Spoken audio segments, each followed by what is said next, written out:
তো hey guys, এখন যেহেতু আমাদের কোনো শরম নাই, তো আমরা চলে যাব শ্মশান নষ্ট এলাকায়। একটু কিছু পোলাপানরে চিপাই নিয়ে যায় নষ্টামি করব।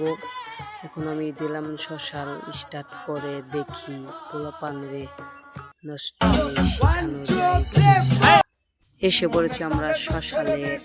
যেহেতু আমরা মাথা মোটা, আমাদের কোনো শরম নাই, তারপরেও আমি দেখি কোনো ছেলেটিকে পটাইয়া পুটাইয়া চিপাই নিয়ে যাওয়া যায় কিনা। আর একটা কথা শুনে রেখো, তোমরা এই জায়গাটা আমার খুব ফেভারিট। তোমরা যারা যারা আমার সাথে দেখা করতে চাও, সবাই এই জায়গাতে আসতে পারো। এই যে কোনো সময় দেখা হতেও হইতে পারে।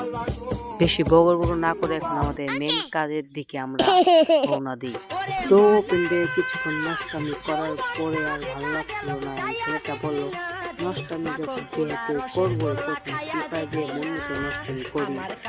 আমি বড় মাত্র ছেলেটাও রাজি হয়ে গেল। তারপরে আমরা চিপায় এসে কিছুক্ষণ নষ্টামি করার পরে এখন নষ্টামি করবো না। তো হাল্লা করে আমাদের লবিতে না ডাইরেক্ট বাস্তবে নষ্টামি করার জন্য প্রস্তাব দিচ্ছিল। পরে আমি না বলে এখানে গা গোসল দিয়ে এদিকে নিচ্ছিলাম, যেহেতু আমাদের কোনো শরম নাই। তো এখন নতুন কোনো মক্কেল পাই কি না।